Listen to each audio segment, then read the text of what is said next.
খালি খেলে হবে, মানুষটার কথা তো চিন্তা করতে হবে, যেই মানুষটা সারাদিন খাটাখাটনি করে সবার মুখে খাবার তুলে দেওয়ার জন্য রোজগার করে। এরকম একটা রেসিপি যদি বানিয়ে নেন, খুব বেশি খরচও হবে না, আবার অল্প খরচে অনেক মজাদার একটা ডিমের চপ বানিয়ে নিতে পারবেন। মাত্র একটা ডিম, ঠিকই শুনেছেন, মাত্র একটা ডিম দিয়ে আজকে তৈরি করে দেখাবো বড় বড় সাইজের 6টা ডিমের চপ। ডিম একটা হলে কি হবে, ভাগ ভাগ করে খেলে সবারই কিন্তু একটু একটু করে প্রোটিন খাওয়া হয়ে যাবে। চলেন আজকে একটু একটু করে সবার প্রোটিনের ভাগও পাবে, আবার মজাদার একটা ডিমের চপও হবে। তো প্রথমেই আমি ডিমটাকে মাঝখান থেকে কেটে 2 ফালি করে নিয়েছি। এরপর প্রত্যেক ফালি থেকে 3টা করে দেখেন এই যে এরকম করে স্লাইস করে নিয়েছি। চাইলে কিন্তু এগুলোকে আরো ভাগ করা যেত, তবে আমি আমার পরিবারের সদস্য সংখ্যা অনুযায়ী 6 ভাগ করে নিয়েছি। তো এরপরে দেখেন এখানে আমি নিয়েছি আলু সিদ্ধ। তো এটাকে সুন্দর করে সিদ্ধ করে নিয়েছি। এখন খুব ভালো করে এটাকে হাত দিয়ে ম্যাশ করে নেব, যাতে খুব বেশি গোটা গোটা না থাকে। আর আলু যদি খুব ভালোভাবে সিদ্ধ হয় না, খুব বেশি গোটা গোটা কিন্তু থাকে না, একদম ভালো মতোই মিহি হয়ে গেছে। এর সাথে আমি দিয়ে দিলাম 2 চামচের মতো ব্রেড ক্রামস। এরপর পেঁয়াজ, কাঁচামরিচ কুচি, চিলি ফ্লেক্স, সাথে একটু গাজর কুচি, ধনিয়া পাতা কুচি, স্বাদ মতো লবণ, ভাজা জিরার গুঁড়া, গরম মশলার গুঁড়া, আদা রসুন জিরা বাটা খুবই সামান্য, আর সাথে একটু ভাজা জিরার গুঁড়া, একটু গরম মশলার গুঁড়া তো অবশ্যই দিবেন। তো এরপরে দেখেন খুব সুন্দর করে আমরা মিলিয়ে নিচ্ছি। তো মেলানো হয়ে গেছে।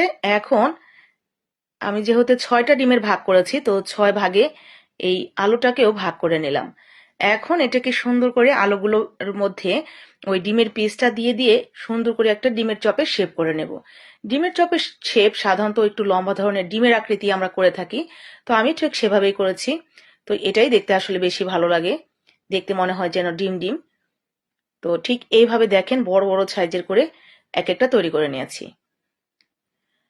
সবগুলো তৈরি করা হয়ে গেছে। ঠিক একইভাবে তৈরি করার পর আমরা এখন একটা বেসন রেডি করে নেব।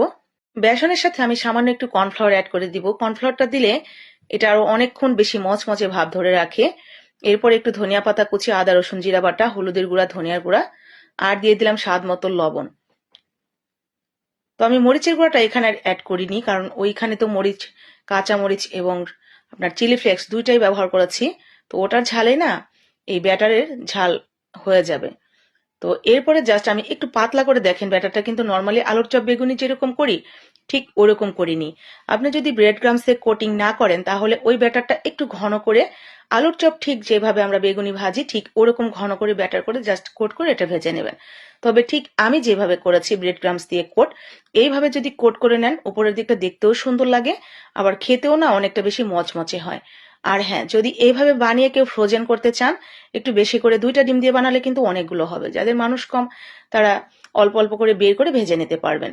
জাস্ট এইভাবে রেখে দিবেন ডিপ ফ্রিজে, এরপরে বের করে ভেজে নিতে পারবেন। তো মচমচে করে ভেজে তুলে নিয়েই এটা কিন্তু ইফতারে পরিবেশন করতে পারবেন।